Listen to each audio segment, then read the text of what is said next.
Welcome everybody. This is Martin from Cockpit Coaches. And today we have an expert interview with Whitney Johnson. And we're going to talk about how to disrupt yourself as an airline pilot. And Whitney and her team, she actually helps organizations and individuals to grow through disruption. And it is very applicable right now to airline pilots.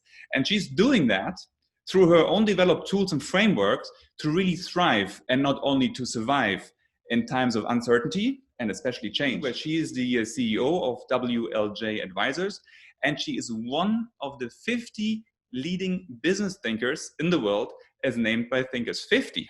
Oh, this list is long. She's also a world-class keynote speaker, and she is a lecturer for the Harvard Business School.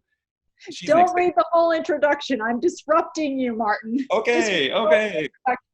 All right, I like that. This is cool. Actually, today, we're talking about disrupting pilots. And in the aviation environment and the market, especially in the US, I mean, we saw traffic figures going down significantly, and many pilot redundancies and furloughs are happening already and are meant to happen, especially 1st of October or earlier next year. So this is really important for the airline pilots to listen to. And I'm curious because I heard about your framework at the WBEX Coaching Summit. Especially what resonated with me was the S-curve of learning.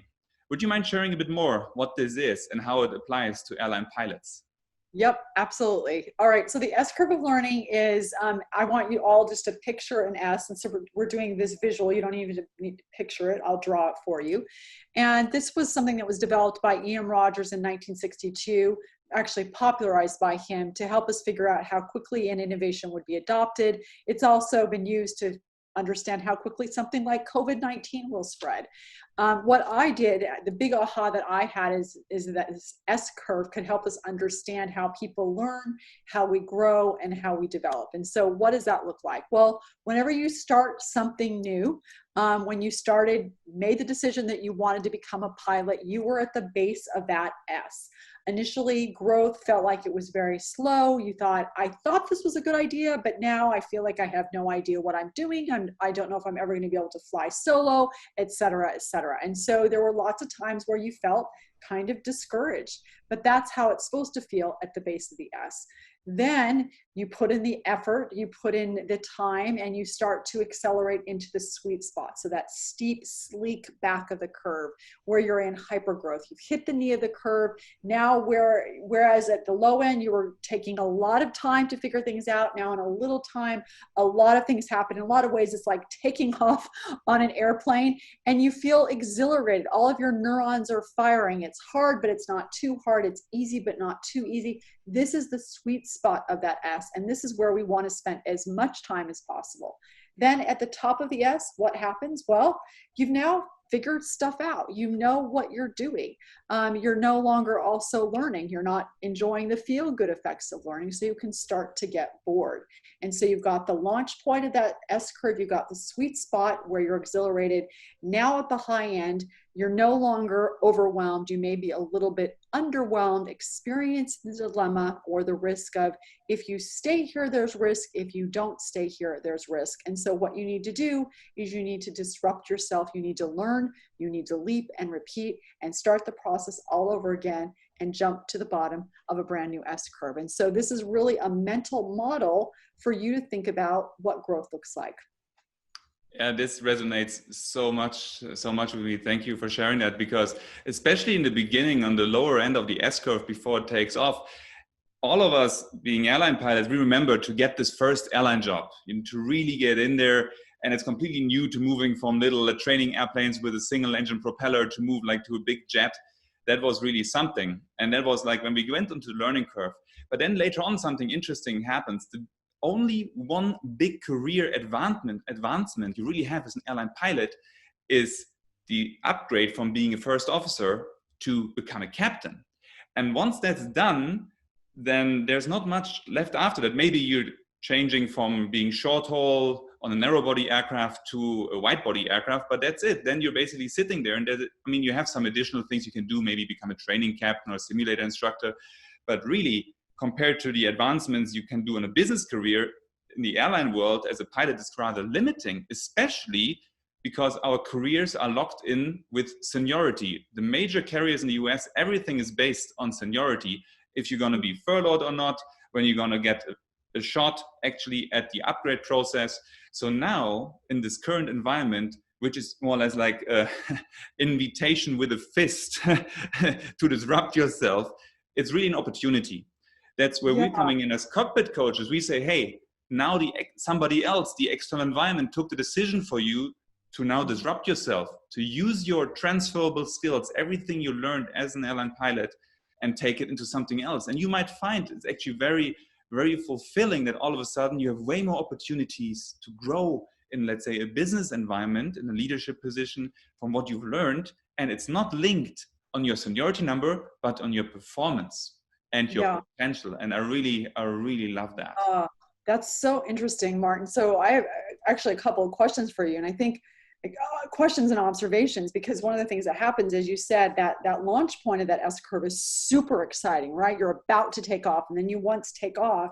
But then the question becomes is, how long can you actually stay in that sweet spot before you get to mastery and you start to get bored? And so I guess one question I would ask for you is, and any pilot who's listening to this, is what have you done historically to allow yourself to stay in the sweet spot? So that's one question. But then maybe the bigger question, this is something that I pose frequently to people.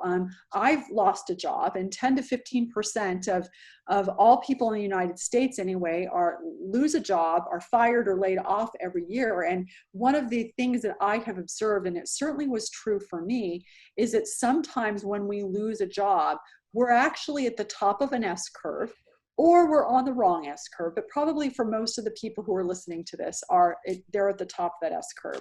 And they knew it was time for them to jump, and they wouldn't do it. And so the universe gave them a nudge. And so one of the questions I have, and I think you're posing that question for a lot of people who are listening, is it possible that you are right now or will be at the top of that S-curve, and this disruption that has come because of COVID-19 is the very thing that you need to jump to that new S-curve? It's not that you don't love being a pilot, it's just that you're bored and it's time for you to do something new.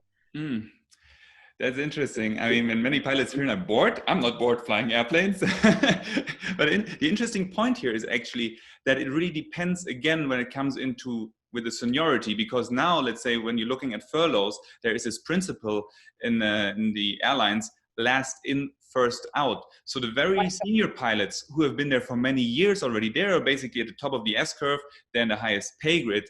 So they are less threatened now to actually being forced to leave. It's more like the colleagues there on the bottom, the new joiners who have been there maybe only 2, 3, 4, 5 years, maybe also mainly first officers or not captains, that they see themselves now, I might be forced to leave that.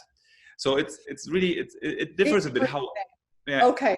However, what we've seen is now that the senior pilots, the very senior captains, that's what I've seen on the US. You've seen on LinkedIn maybe many messages from senior captains that they're now taking the chance and retiring early to actually get off the books from the airlines and to make space for the younger talent to move up.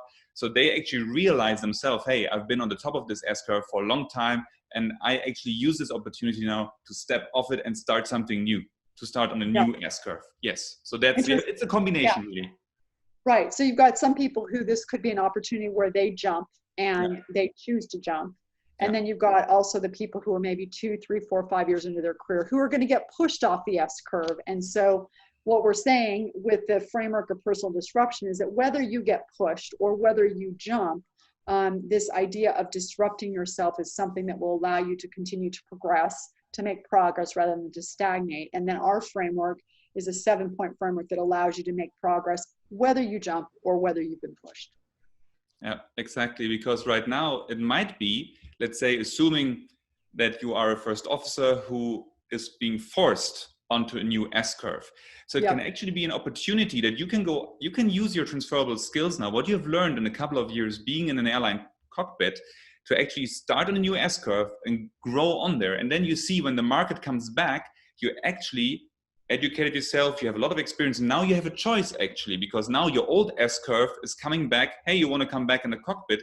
And then you can compare, actually on my new S-curve, which I was forced onto, I really enjoy that. It's really meaningful work, and I can see all the advantages it has in business because I'm not limited by my seniority number. I advanced so quickly. Maybe I started my own business, maybe.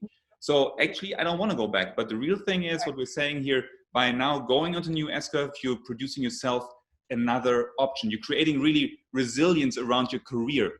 And this is a really powerful framework. And since you just touched on it already, the personal disruption framework, would you like to elaborate a little bit more so the pilots can understand what this is about and how to move on with this framework on the S-curve? Absolutely. So, okay, so we talked about the S-curve and everyone's on the S-curve. Well, there's a more fundamental idea, and it's called disruption, and we've talked about this. And it's something that was developed by Clayton Christensen at the Harvard Business School, who was my mentor, and I co-founded an investment fund with him.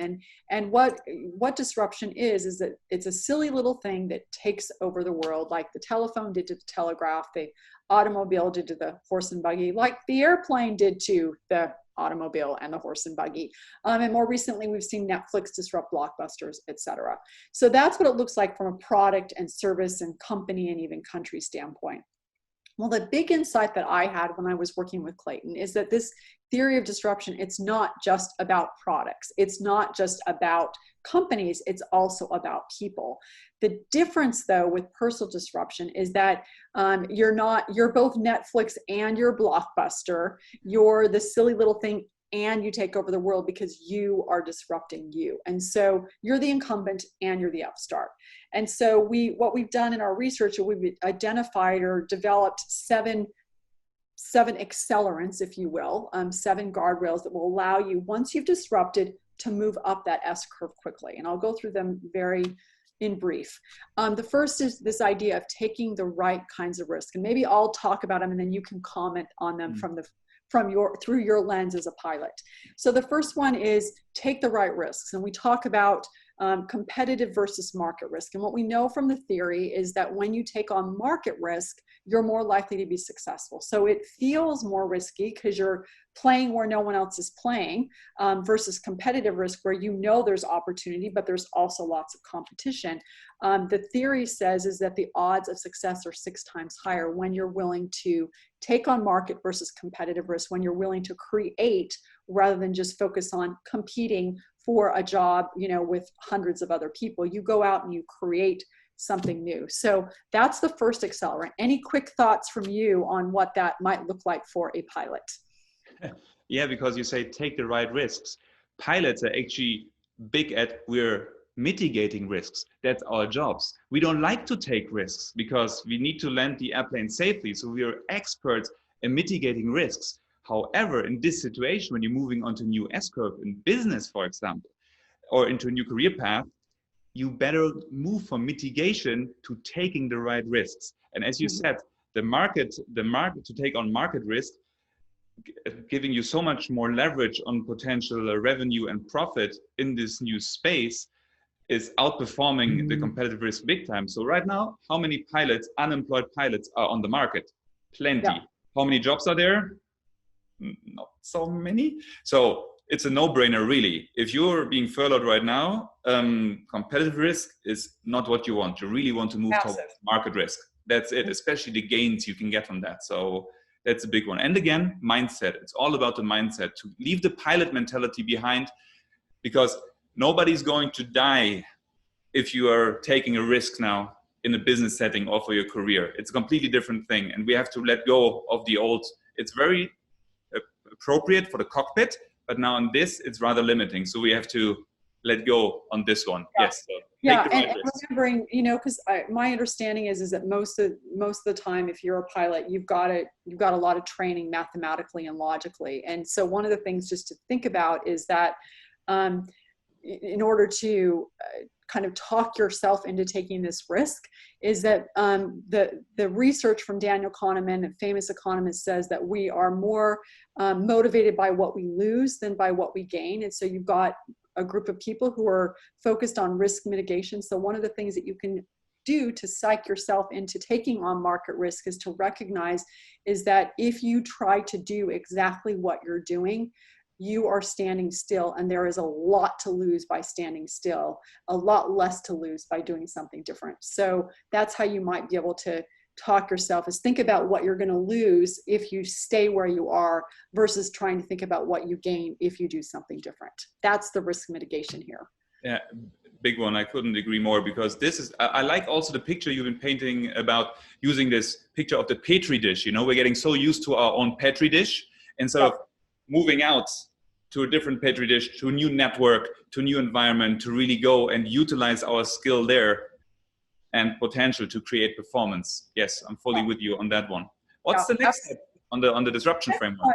The next one is to play to your distinctive strengths. And I think this is a really interesting one. It's this idea of not only recognizing what you do well, and oftentimes we don't recognize what we do well because it's so reflexive. We're not even aware of it. Like, we all have blind spots. We think of blind spots in terms of weaknesses, but we're also blind to our strengths. And so one of the things that you want to do when you're trying to move up this S curve is start to be aware of what it is you do well. Not only what you do well, but what other people around you don't do well. And so what I think would be interesting to hear you comment on are what are some distinctive strengths that a pilot has and how it would be distinctive inside a business setting? Yeah, right. The first one that comes to mind, decision-making in highly variable environments. I mean, this is what's happening now also in the business world. For us as a pilot, when we lose an engine, we have an engine failure or engine fire, we're trained for that in the simulator, and then it comes to decision-making process. And I can see now in the business world, it's the same thing. Because of the pandemic, many businesses, they lost an engine. And now you're trying to maneuver the business into a safe space, but at the same time, you might have a fuel leak now because you lost your engine, one of the fan blades went through the wing, and you have this fuel leak, which is basically your profits going down, even your equity might be already attached, you know, to this drainage. So now this is where pilots can really come in and use their decision-making models and everything they learn to support businesses to take fast action with mitigating the right risks. Right, exactly. to move into a safe space. Yes. Yeah, and one of the ways that I'm just, for all of you who are thinking about this, like, well, what are my strengths? One of the ways you can know them is just ask yourself what exasperates you. So when you find yourself saying, this is just common sense, everybody knows how to do it, that is a signal that you have tapped into something that you do very well and likely do uniquely well in the situation in which you currently find yourself. So that's a second one. So when you feel strong, when you're playing to your strengths, you're much more willing to play where no one else is playing, to take on that market risk. The third one is to embrace constraints. And that's this notion that we think that if we only had more time or more money or more buy-in, then we could actually be successful. But we know it's a law of physics that you need friction in order to gain traction. And so if you think about one of the most famous, actually, we'll just talk about skateboarders for a second. I mean, they're some of the quickest learners in the world because they receive incredibly fast and useful feedback. Every action, every move has an immediate consequence. And so one of the things to think about, and I suspect pilots are very good at dealing with constraints because you hit the ground or not, is as you're looking at your constraints, how is it possible that whatever constraints you think you have right now could actually be the very thing that you need to create whatever it is you want to do next? And so use that constraint as a tool of creation rather than seeing it as something that's blocking you from where you're trying to go next. Yeah, certainly these constraints, as you're saying, pilots, we're very used to. We have to deal with weather constraints, air traffic control, maybe some aircraft systems. You never know. It's really something, we're very used to this environment. The thing is, we're very good in doing this in the cockpit. The moment you move a pilot out of the cockpit, for us to see that, that's also what you touched on in saying to your distinctive strength. You're like, okay, we see like a disconnect that the pilot's actually using these also for their personal lives. And that's where we come in as cockpit coaches to show them actually, hey, these are your strengths. You're so used to that. Now bring it out there to the world and take on this market risk, take it on. Yeah, I think it's really exciting. And that actually goes to number 4, which is the battle entitlement. I mean, this is an interesting thing. And at its essence is this idea that somehow things should be different than they are. So things, I should be able to do what I want to do, or I've paid my dues and it should be like X, Y, or Z. I shouldn't have to work so hard, et cetera, et cetera, et cetera. The challenge is that when we do the should, when we start asking, why did this happen to me? we start to become a victim. And when we become a victim, we're not able to make progress. We're not willing to disrupt ourselves. We're not willing to advance. We're not willing to move forward. And so what we want to do with this idea of battle entitlement, you started to allude to this a moment ago, Martin, is this idea of the petri dish, that willingness to say, okay, I was in this petri dish, but now I recognize I need to be willing to jump to a new petri dish. I need to replate my cells. I need to be willing to not be addicted to being right and believing that how I see the world is how it should be. And so that's this idea of when we're willing to battle our own sense of ego, when we're willing to try something new, then we can actually make progress. But it does require that we don't see ourselves as somehow special. And that is really hard for all of us to do. Yeah, certainly. I mean, it's about also like approaching something new with this beginner's mind. And if you've been flying for so many years, you could adopt the mindset, I'm a captain, and once a captain, always a captain. Actually, when you're moving on a new S-curve, you're not a captain anymore. You're starting something new. So that's basically getting rid of this entitlement setting and being able to embrace something new with a beginner's mind. Yeah, right on. Yeah. And so then, so that's number 4. Number 5 is step back in order to grow. And if you think about disruption, basically what's going on, if you've got graph paper, the grid paper of your life, when you're, let's say you're on at number 12 on the y-axis of success, and you're over 1, up 1, over 1, up 1. Currently, well, when you choose to disrupt yourself, and sometimes you're disrupted, you're basically saying, okay, I was at a 12, now I'm going to go down to a 10, or I'm going to go down to an 8, because I believe the slope of my line will be steeper. In other words, the trajectory will be steeper. It will no longer be over 1, up 1, but over 1, up 3, or over 1, up 5. And so that's what this idea of you step back in order to grow. That step back can, if you will let it, turn into a slingshot. So that's number 5. Any thoughts on that one?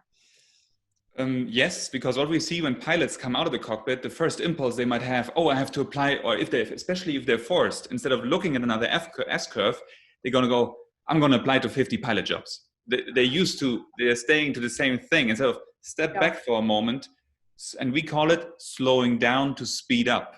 Because then you're actually opening up your perspective, and you see where you can go, for example, with your transferable skills, go somewhere else. You take one step at a time, but as you're moving, you might then jump 2 or 3 steps up at the same time. So that's it. Absolutely.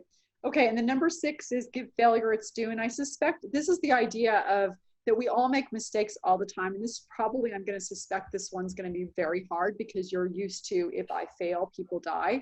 But we're not talking about a plane right now. We're talking about you as a person and your humanity.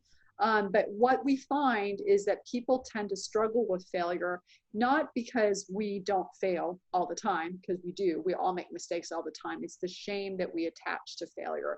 And that becomes very, very difficult for us to deal with and to manage. And so what I would say to you is, as you're disrupting yourself, it's the shame that limits the disruption. It's not the failure.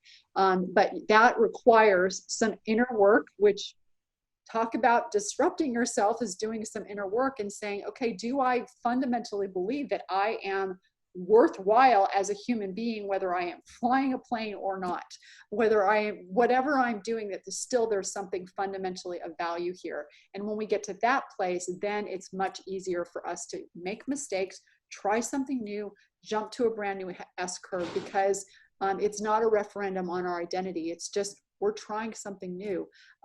I think this is potentially the hardest one for your pilots, your cockpit folks. What do you think?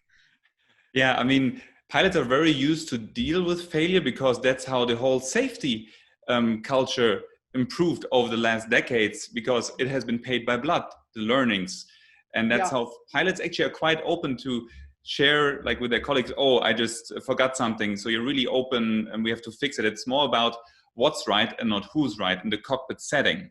So that's a very open culture to admit mistakes. I made mistakes, and you're fixing it together. However, now in this situation, when it's about the shame, you are actually being forced out of your job. It's not your own failure. You've been, because of the economic situation, you've been like on the traffic, you've been forced out of that. And then it's really to be humble and say, okay, I am not my uniform. I am not the pilot. I'm also something else. And we call it the X factor, to rediscover what am I as well on top of being a pilot. For example, I'm an airline pilot and a coach. So really, and don't feel shame about it. Now I lost my uniform, my stripes. No, that's the ego. Your ego might have lost that. And that's where we're coming in with the inner work through Cockpit Coaches to help pilots on that path. Yeah. Yeah. Yeah. Interesting.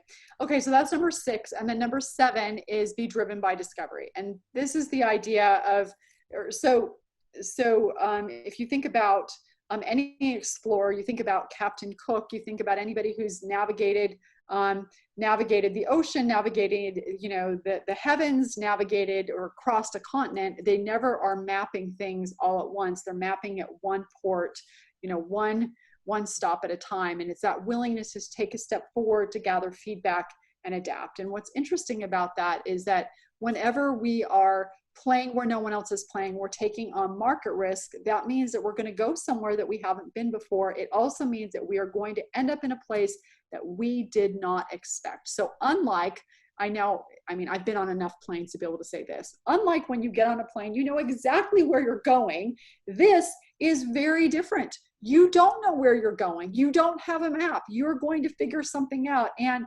70% of all successful new businesses end up in a completely different place too.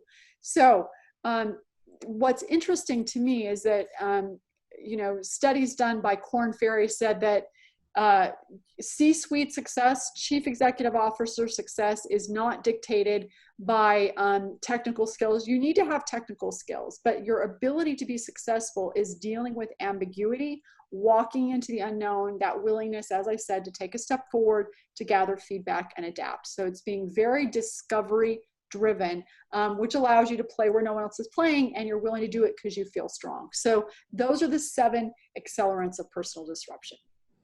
Yeah, I love that. Especially you as a passenger might think you know where you're going, but we as pilots, we have a flight plan. And on this flight plan, if we cannot land at destination, we have an alternate already scheduled. So if we cannot land at destination, we have already a plan B in place. So it's very interesting. Ah, you don't know that, but interesting.